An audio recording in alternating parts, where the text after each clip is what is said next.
أعوذ بالله السميع العليم من الشيطان الرجيم بسم الله الرحمن الرحيم السلام عليكم ورحمة الله وبركاته الحمد لله والصلاة والسلام على رسول الله وعلى آله وأصحابه أجمعين أما بعد. Sementara menantikan masuknya sembahyang fardu Jumaat, kita dengar sedikit tazkirah. Mudah-mudahan dapat memberi faedah kepada kita. Dan saya minta maaf tak dapat nak pakai mask ketika menyampaikan tazkirah kerana terasa kurang selesa. So izinkan saya begini. Baik. Tuan-tuan yang dihormati sekalian, bulan Ramadan kita semua merasa begitu terpanggil untuk melakukan ibadat kepada Allah Subhanahu wa taala. Saya yakin dalam hati tuan-tuan semua ada satu perasaan yang meluap-luap untuk memperbanyakkan, untuk memperhebatkan ibadah-ibadah kita. Ini suatu perkembangan yang sangat baik, yang sangat positif. Kita kena kekalkan semangat ini sehingga kita berada di hujung Ramadan nanti insya-Allah. Dan kalau boleh Ramadan dah habis, semangat ini masih lagi ada dalam diri kita. Namun begitu, satu perkara yang perlu sama-sama kita fikirkan juga ialah apakah ibadat-ibadat kita ini diterima Allah Subhanahu wa taala ataupun tidak. Jadi dalam fikiran kita di bulan Ramadan ini tak boleh bawa satu saja pandangan. Aku nak banyakkan ibadah. Bagus. Tetapi kita kena bawa satu lagi. Apakah ibadah-ibadah yang aku buat ini Allah terima? Ini yang mesti kita fikirkan. Ya, sebab dalam Quran ni tuan-tuan, Allah Ta'ala bukan saja suruh kita beribadah, Dia juga suruh kita memikirkan ibadah kita tu diterima ataupun tidak. Kita jangan lupa satu peristiwa yang berlaku kepada dua orang anak Nabi Adam alaihissalam. Siapa dia? Qabil dan Habil. Qabil dan Habil telah diminta oleh Allah untuk mempersembahkan korban kepada Allah. Ya. Habil ni orang bertakwa. Qabil ni dia ada masalah iman sedikit. Ya. Jadi bila diminta untuk memberikan korban, kedua-duanya nak berikan korban. Baguslah. Memberikan korban pada Allah memang bagus. Macam kita bulan korban lagi tu, masing-masing berlumba-lumba nak berikan korban. Ya. Tapi Allah Ta'ala tak terima korban kedua-dua mereka, melainkan seorang saja. Habil dia cari binatang korban yang terbaik. Yang terbaik, orang kata yang paling sihat, yang paling gemuk, yang paling tegap tu, itu dia jadikan binatang korban dia. Sebab dia rasa bila nak bagi kepada Allah ni mesti sesuatu yang hebat. Adapun Qabil, dia cari sayur-sayur yang dah layu, yang orang kata kalau jual kat pasar tu orang beli arnab makan lah, bukan orang makan.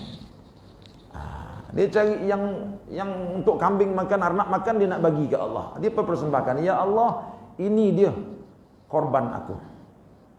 Jadi bila mereka berdua dah letakkan korban dia tu, dalam separuh kitab tafsir kata turun satu cahaya daripada langit, ambil binatang korban Habil ni bawa naik ke langit.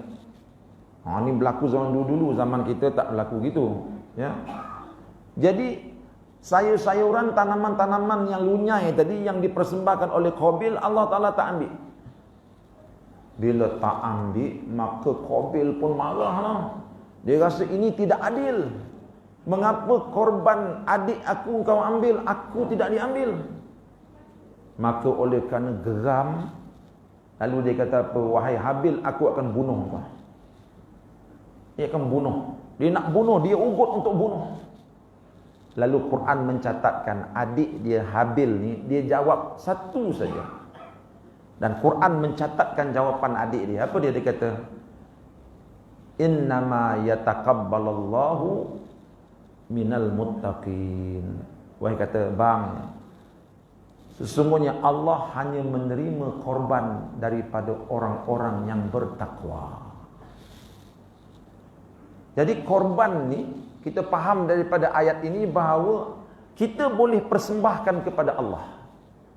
Ibadah kita persembahkan pada Allah. Solat kita persembahkan kepada Allah. Persoalannya Allah ni dia terima dengan tak terima. Qabil, di manakah kesilapan Qabil? Bila korban dia tidak diterima, dia tidak memeriksa apa sebab korban aku tidak diterima. Yang dia tahunya nak melepaskan amarah dia, nak bunuh adik dia.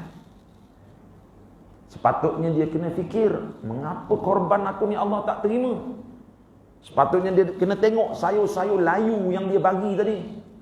Ini Allah. Allah ni siapa dia? Allah satu zat yang sangat mulia. Kalau kepada raja pun kita kena bagi korban yang baik-baik, ini ke Allah, raja kepada segala raja, bolehkah kita bagi sayur-sayur yang dah layu tu? Sepatutnya dia muhasabah diri dia ke situ. Tapi sayang Qabil, dia tidak mahu memuhasabah diri. Yang dia tahunya dia nak bunuh adik dia. Lalu adik dia berikan satu kaedah bahawa korban ibadah Allah akan beri hanya pada orang-orang yang bertakwa. Jadi tuan-tuan, daripada ayat ini kita dapat faham bahawa kita orang Islam diminta untuk melihat betul-betul ibadah yang kita buat, khususnya di bulan Ramadan ini, Allah Ta'ala terima ataupun tidak. Jadi mungkin tuan-tuan akan tanya saya, macam mana Ustaz supaya ibadah kita ni Allah Ta'ala terima? Oh, dia ada banyak pintu dia, tapi tak sempat dah. Satu suku dah azan. Kita cerita yang mana sempat ajalah. Pertama sekali, bila kita nak buat ibadah ini tuan-tuan, kena ikhlas. Yang ni semua orang dah tahu dah. Kita datang solat tarawih bukan malu kepada bapak mentua kita. Kita datang solat tarawih bukan kerana kita ada jawatan dekat masjid, terpaksa datanglah, nanti orang kata apa pula. Bukan. Kita datang bertarawih, kita datang beribadat kerana kita ni hamba, aku perlu sujud pada Allah. Datanglah solat tarawih kerana Allah Subhanahu Wa Taala. Ringkas saja. Yang kedua, bila kita beribadat ni tuan-tuan, jangan sampai kita terasa kita hebat. Ini yang kita takut ni. Ya, ahli-ahli maksiat dekat sana, mereka tidak ada satu penyakit yang namanya ujub. Ujub tu apa dia? Terasa diri dah hebat. Ujub ni satu penyakit yang menyerang ahli-ahli ibadah. Kalau dia tidak ada penangkisnya, ujub inilah yang akan merosakkan semua amal-amal ibadat dia. Besok bila sampai depan Allah, tercengang dia. Mana dia pahala ibadat aku? Allah kata, tak ada. Kosong. Sebab apa? Sebab masa kamu buat ibadah, kamu buat dalam keadaan ujub. Apa itu ujub?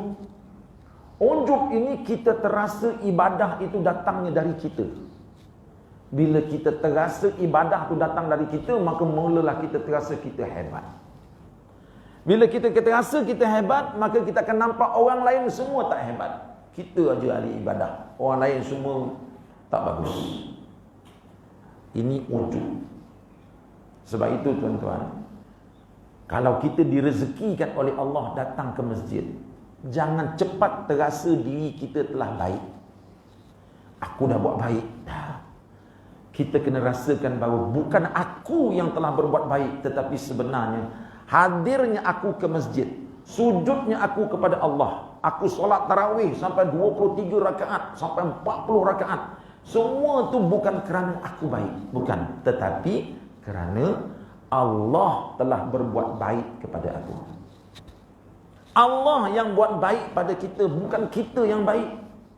Siapa di kalangan tuan-tuan sini yang boleh mendabik dada, saya dalam masjid ni saya yang terbaik? Tak ada.